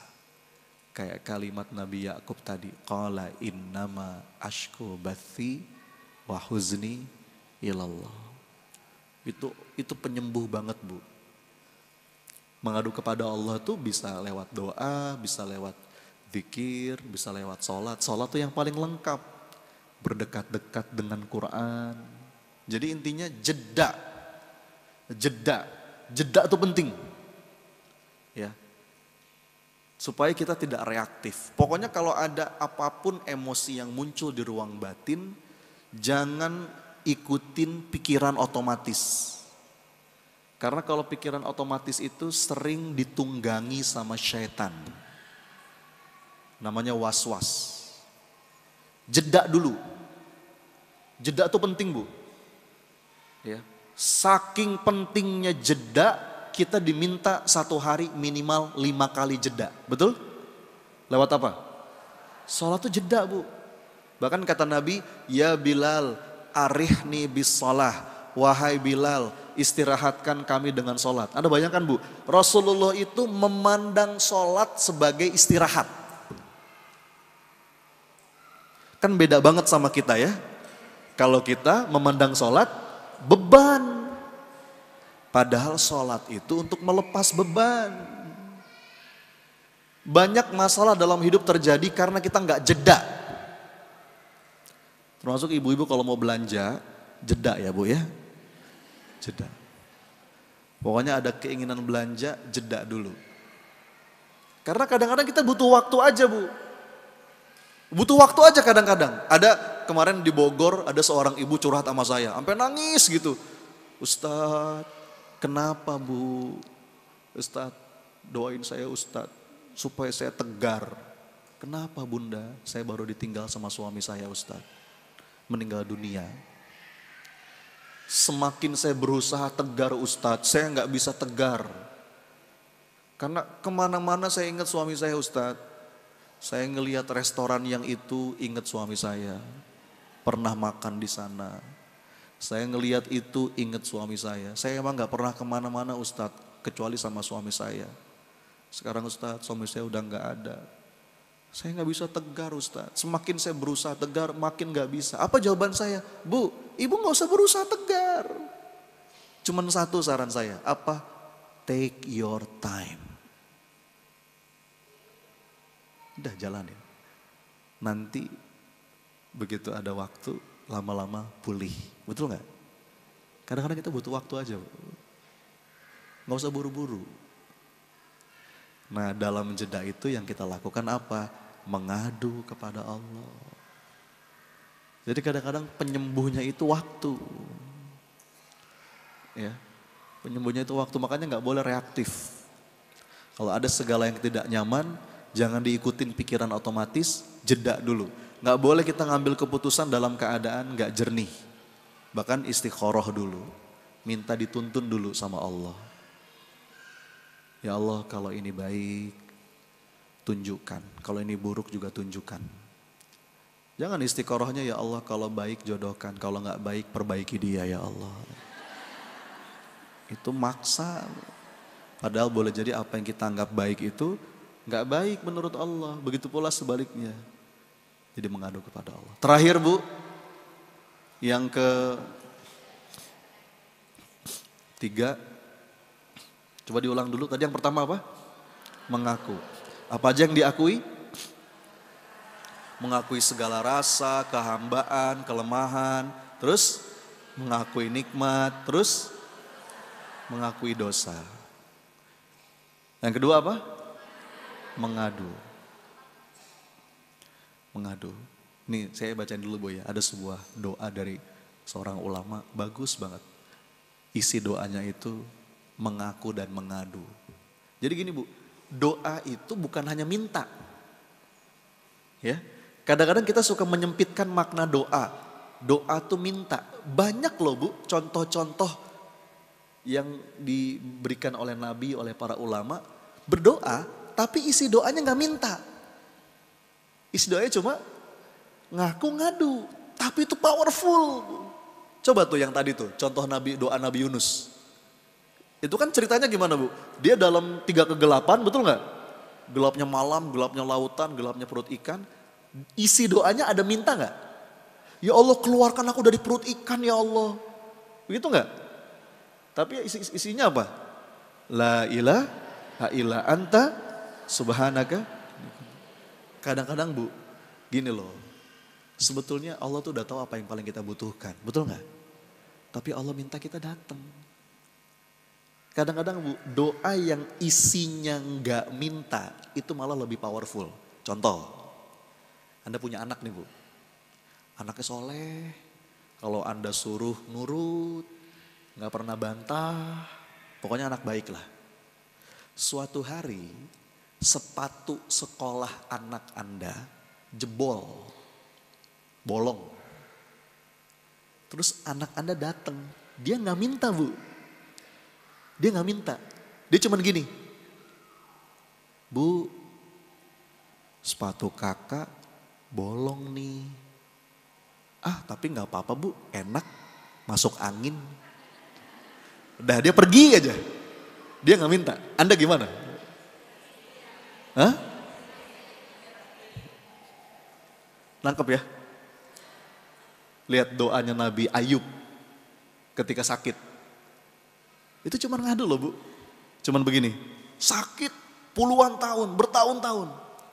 Tapi doanya, Rabbi anni masaniyad durru wa anta arhamur rahimi.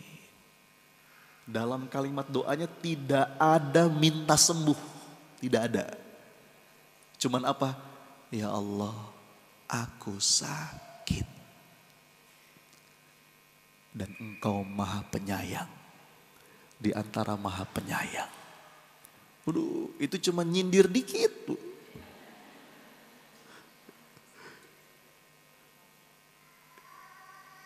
Kadang-kadang Bu, kadang-kadang ya, kata para ulama, justru doa-doa kita yang paling powerful itu bukan doa yang spesifik.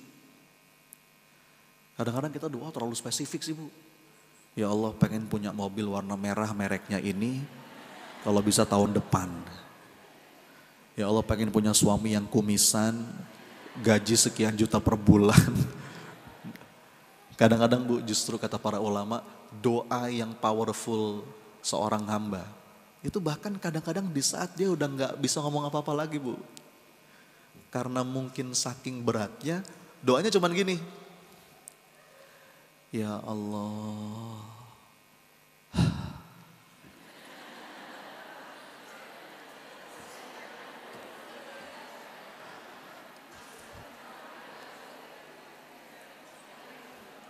Apa kata Allah? Iya, aku faham. Datanglah. Allah senang kalau kita datang. Bahkan kata para ulama, seandainya di dadamu begitu banyak keinginan, tetapi engkau tidak punya cukup waktu untuk meminta, maka sudah, jadikan saja seluruh doamu istighfar. Karena kalau Allah sudah memaafkanmu, beres sudah. Kadang-kadang Bu, saya kalau lagi nemenin jamaah tuh umroh depan Ka'bah, suka bingung ya Bu. Minta apa ya Allah? Ya udah, langsung aja. Astagfirullah. Rabbikfir warham wa anta khairur rahimi. Allah udah tahu Bu apa yang paling kita butuhkan. Cuma Allah pengen kita datang. Ngadu. Ya. Itu mestinya menenangkan. Ya. Terakhir yang ketiga Bu, kaidah untuk melepas segala kesedihan itu adalah M yang ketiga itu menyibukkan diri dengan amal soleh. Karena fitrah kita itu sibuk. Manusia itu memang diciptakan untuk terus bergerak. Kalau kita nggak sibuk dalam kebaikan, kita pasti sibuk dalam keburukan. Makanya di antara obat kesedihan itu adalah sibukkan diri. Jangan ngurung diri di kamar. Enggak, temui orang, datang ke majelis taklim. Ya, itu bagian dari proses pemulihan. Rasulullah itu Bu, ketika sedih ditinggal Ibunda Khadijah, sedih ditinggal pamannya Abu Thalib, Rasulullah nggak diem, malah bergerak ke Taif, jalan kaki. Ini ada dalilnya. Jadi kalau Anda sedih, Anda malah perlu bergerak. Ya, apa lakukan kebaikan-kebaikan. Bahkan lebih top lagi ketika Anda bergerak untuk memudahkan urusan orang. Waduh, kalau guru saya bilang begini, Mas Soni, kalau masalahmu ruwet, udah kamu pikirin siang dan malam, jungkir balik, tapi kau belum selesai-selesai juga, coba deh berhenti sejenak saja mikirin masalahmu, keluar bantuin orang. Bantuin orang. Lakukan sesuatu yang memudahkan urusan orang. Maka itu akan mengundang kemudahan dalam urusanmu. Kata Nabi dalam sebuah hadis, kalau kita menolong saudara kita, maka Allah akan menolong kita. Kalau kita memudahkan urusan saudara kita, Allah akan mudahkan urusan kita. Kalau kita menutup aib saudara kita, Allah akan menutup aib kita dunia dan akhirat. Jadi Bu, ini 3 jurus untuk melepas kesedihan, kecemasan, kegalauan, segala ketidaknyamanan batin. 3M. Apa aja? Yang pertama, mengaku. Apa yang diakui? Rasa kelemahan, kehambaan diri. Terus mengakui nikmat dan mengakui dosa. Yang kedua, mengadu. Mengadu kepada Allah. Mengadu kepada Allah adalah penyembuh bagi jiwa yang hampa, pikiran yang bimbang, dan hati yang terluka. Terus terakhir yang ketiga apa? Menyibukkan diri dalam amal soleh. Bahkan kalau bisa kita sibukkan diri kita untuk memudahkan urusan orang. Mudah-mudahan ayah bunda, kawan-kawan sekalian, 3 ini bisa menjadi jurus hidup. Insya Allah. Amin. Amin ya. Nanti Bu, seperti biasa di akhir kita akan tutup dengan doa. Iya. Saya tidak akan pernah bosan untuk menyampaikan sesi yang paling penting dalam majelis ilmu itu sesi apa Bu? Sesi doa. Karena di majelis ilmu itu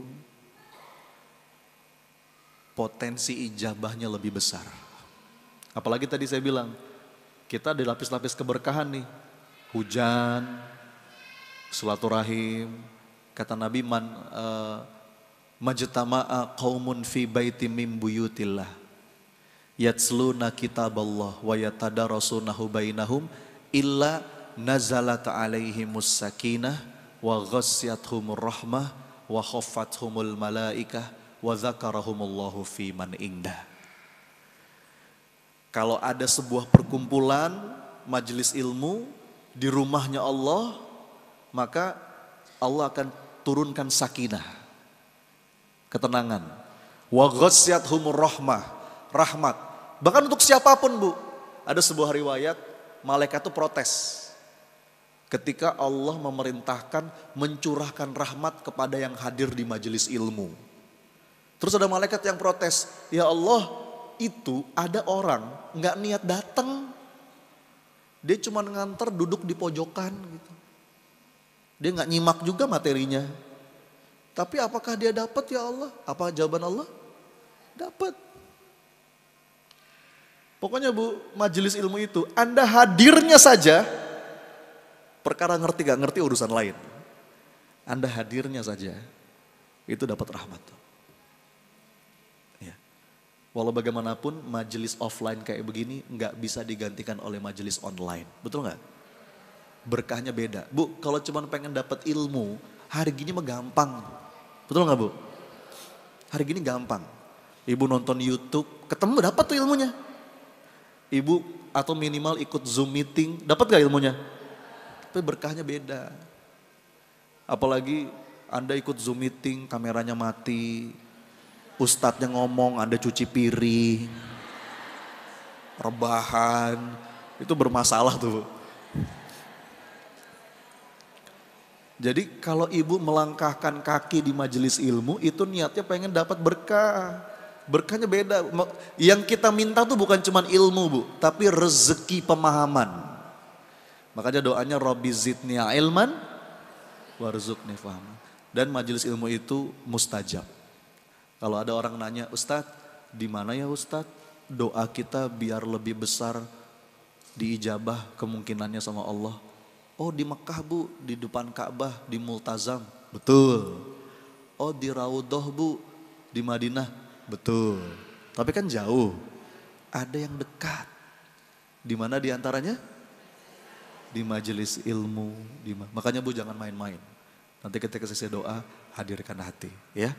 Tapi saya akan bacakan beberapa pertanyaan ini. Ada banyak banget ya, mungkin tidak bisa semua saya baca. Yang pertama, Assalamualaikum, izin bertanya. Hampir 1 tahun yang lalu anak saya meninggal dunia di usia 7 tahun. Setelah kehilangan sampai sekarang saya masih suka menangis. Saya ikhlas, saya ridho, tapi kadang hanya rindu. Pertanyaan saya, apakah karena saya masih suka menangis itu karena saya kurang iman? Jawabannya tidak bu. Itu sebuah kewajaran hidup. Sebuah kewajaran hidup. Dulu para sahabat pun masih suka menangis ketika mengingat kejadian-kejadian yang membuat dia bersedih. Ya, selama nangisnya itu bukan nangis meratap, ya. Nangisnya bukan nangis meratap. Nangis meratap tuh, kenapa ini terjadi? Itu nangis meratap tuh. Atau seandainya saja dulu begini, seandainya dulu begitu. Nah itu yang gak boleh. Tapi kalau sekedar nangis, kangen, nangis rindu, itu sangat wajar, itu sangat manusiawi. Nah tinggal kita konversi kerinduan itu jadi amal soleh. Gitu ya. Kerinduan itu menjadi amal soleh. Jadi kalau kita lagi ingat anak, konversi jadi apa? Doa. Waduh apalagi doa seorang ibu. Wah. Ya. Apalagi ini anak baru 7 tahun ya bu ya. Ya. Besar kemungkinan juga belum balik. Jadi insya Allah bahagia di taman surga. Ya. Oke. Assalamualaikum Ustadz, saya berbuat salah hari ini. Saya berkata-kata yang menyinggung hati anak saya. Sehingga anak saya marah dan membentak saya. Apakah saya harus tetap minta maaf kepada anak saya atas ucapan kata-kata yang salah? Iya bu, demi Allah saya bersumpah. Meminta maaf itu tidak akan mengurangi harga diri kita. Betul nggak? Justru dia akan menunjukkan kemuliaan kita. Kadang-kadang kita tuh suka berat minta maaf. Suami gengsi minta maaf sama istri. Atau sebaliknya. Orang tua gengsi minta maaf sama anak. Padahal bu, demi Allah. Minta maaf itu tidak akan mengurangi harga diri. Kecuali itu justru malah mengangkat kemuliaan. Makanya kalau saya bu, saya diajarin dari dulu sama guru-guru saya, Son, ringankan lisanmu untuk ngomong maaf kepada siapapun, kepada anak. Saya sampai sekarang bu, dikit-dikit, nak maafin Abi ya. Abi jadi orang tua mungkin masih banyak kurangnya. Dikit-dikit nak maafin Abi ya. Akhirnya apa? Dia pun begitu sama saya. Dikit-dikit minta maaf. Jadi gini bu, saya ini berulang kali saya sampaikan. Kunci penting untuk punya anak yang baik, punya anak yang soleh. Atau untuk mengubah siapapun lah. Itu dimulai dari diri. Betul gak? Saya mohon maaf ya, banyak orang ikut parenting. Tapi ilmunya gak bekerja. Kenapa? Karena salah mindset. Seakan-akan belajar parenting itu bagaimana cara mengubah anak. Bukan. Jantung dari ilmu parenting itu adalah bagaimana mengubah diri. Ibda binafsik, kata Rasulullah. You go first. Orang tua yang sudah cukup banyak ngasih contoh seringkali nggak perlu banyak nasihat. Kalau kita ngerasa kenapa ya Ustadz saya tuh udah sering nasehatin tapi kok nggak ngefek, boleh jadi bukan nasihatnya yang kurang tapi contohnya yang kurang. Ya. Kadang-kadang Bu kalau sudah banyak contoh kita sungguh-sungguh mengubah diri itu nggak perlu pakai ngomong Bu. Darah Anda tuh mengalir di anak Anda. Kadang-kadang Anda gak perlu pakai, nak sabar. Siapa yang gak sabar?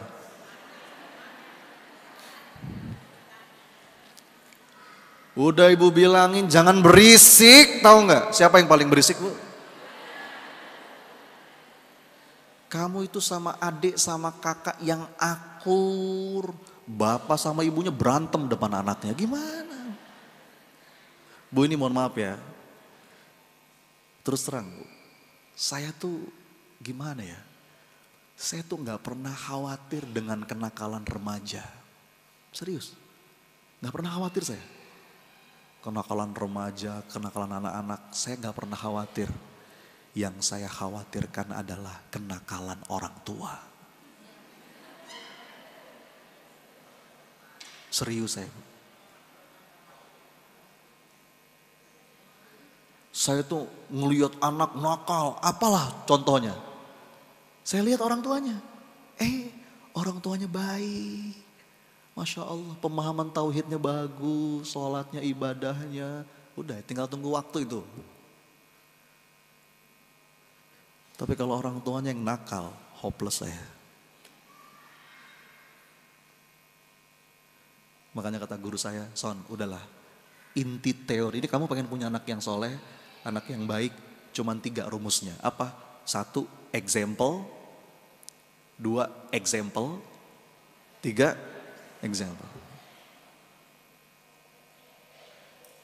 Anda pusing lihat Anda begitu, anak Anda begitu, lihat pasangan siapapun. Yang pertama perlu kita kejar itu diri sendiri. Ya Allah, tobat. Anak-anak Anda gak perlu pakai ngomong Bu. Ya Allah, astagfirullah, solehkan diri. Solehkan diri. Saya punya seorang teman namanya seorang ustadz lah. Dia lagi umroh, tiba-tiba ditelepon sama istrinya. Abi katanya, doain ya Bi, kenapa ini si kakak lagi futur nih katanya. Lagi gak mau ngapalin Quran, gak tahu nih lagi susah diatur. Apa kata teman saya? Mi, maafin Abi ya. Abi mau bertobat kepada Allah. Loh kok gitu Bi? Ya iya, bisa jadi anak kayak gitu karena Abi. Ya. Kadang-kadang tuh kita nunjuk sini terus Bu. Lupa kesini. Anda kadang-kadang gak perlu pakai ngomong. Termasuk kalau Anda ingin membahagiakan anak, Anda dulu harus bahagia. Faqidu syai' la yu'ti. Kita gak bisa ngasih sesuatu apa-apa yang gak kita punya. Ada seorang, ini kisah nyata. Kisah nyata dari Ustadz Syafi'i Antonio. Kenal ya? Dia pernah cerita begini. Dulu, waktu beliau lagi kuliah di Australia Bu. Kalau gak salah ngambil doktor apa ya? Kuliah ekonomi syariah itu di Australia. Ada seorang bapak yang datang. Kan di sana ada kayak semacam komunitas Islami gitu. Komunitas Muslim. Ada seorang bapak yang datang, orang Indonesia. Dia mau nitip 2 anaknya. 1 cowok, 1 cewek. Ustadz, titip ya Ustadz. Ini nih Ustadz, anak saya nih kuliah di sini. Doain ya Ustadz, mudah-mudahan dia aktif lah di kegiatan masjid. Supaya kuliahnya lancar, kuliahnya benar. Oh iya Pak, insya Allah. Kata Ustadz Syafi'i, saya pikir cuma basa-basi. Kenapa? Karena abis hari itu gak datang lagi. Sampai Bu, kira-kira mungkin 3-4 tahun kemudian, bapaknya datang lagi, nangis-nangis. Dibawa 2 anaknya itu. Aduh Ustadz, kenapa Pak? Ya Allah Ustadz, anak saya nih Ustadz jauh-jauh saya kuliah di Australia. Bukannya bener malah hancur Ustadz. Kenapa Pak? Ini yang cowok nih Ustadz, narkoba nih Ustadz. Ini yang cewek nih Ustadz, hamil Ustadz. Ustadz tolong Ustadz, nasihati dia. Itu Bu, Ustadz Syafi'i itu mau marah tuh, udah mau marah. Dibawa dua anak itu ke sebuah ruangan. Kalian nih gimana sih? Bapak kalian jauh-jauh ngulian kalian di sini bukannya bener malah kayak begitu. Anda tahu nggak Bu? Wajah dua anak itu nggak ada rasa bersalah sedikit pun. Dia malah ngomong gini, alah Ustadz, take it easy man. Itu. Maksud kamu gimana? Ustadz, kayak kita nggak tahu aja. Bapak aja make kok. Wong dia aja hobinya main perempuan. Ustadz Syafi'i tepuk jidat. Impas. Gak bisa. Yang penting Ustadz anak-anak saya soleh. Tapi Anda nggak tirakat untuk jadi pribadi yang soleh. Mana bisa. Nih, diri sendiri. Udah. Kadang-kadang Anda nggak perlu pakai ngomong. Anda jadi model. Anda jadi contoh. Anda pengen anak Anda sabar. Gak perlu kadang-kadang ceramah sabar tuh gak perlu. Bagaimana ketika ada sebuah kejadian, sebuah keadaan, ada stimulus. Terus Anda bisa tampil menjadi orang yang sabar. Anak Anda lihat tuh. Wih, ibu saya. Itu masuk ke dalam jiwanya. Anda pengen anak Anda berkata-kata baik, Anda dulu. Anda pengen anak Anda minta maaf, Anda dulu aja minta maaf. Gak apa-apa. Itu dakwah bilhal.